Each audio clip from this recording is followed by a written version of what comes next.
Nag-try lang sa ganito. First time. Opo. And then gold. Ako po si Rizali Sombrero, 19 years old, 56 kilogram. Google.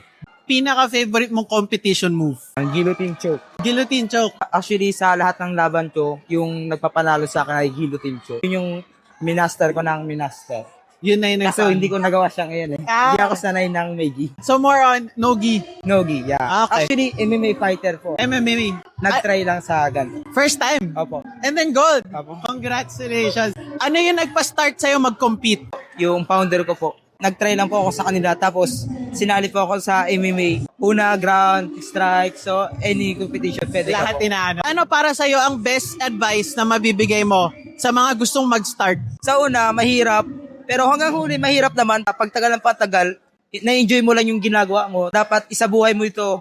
Shoutout niya pala kay Sir Marlon Malaluan at kay Ma'am Ana Malaluan. Siya po yung founder namin, yung nagpaparal sa amin tapos nagsasali sa yung mga gantong event.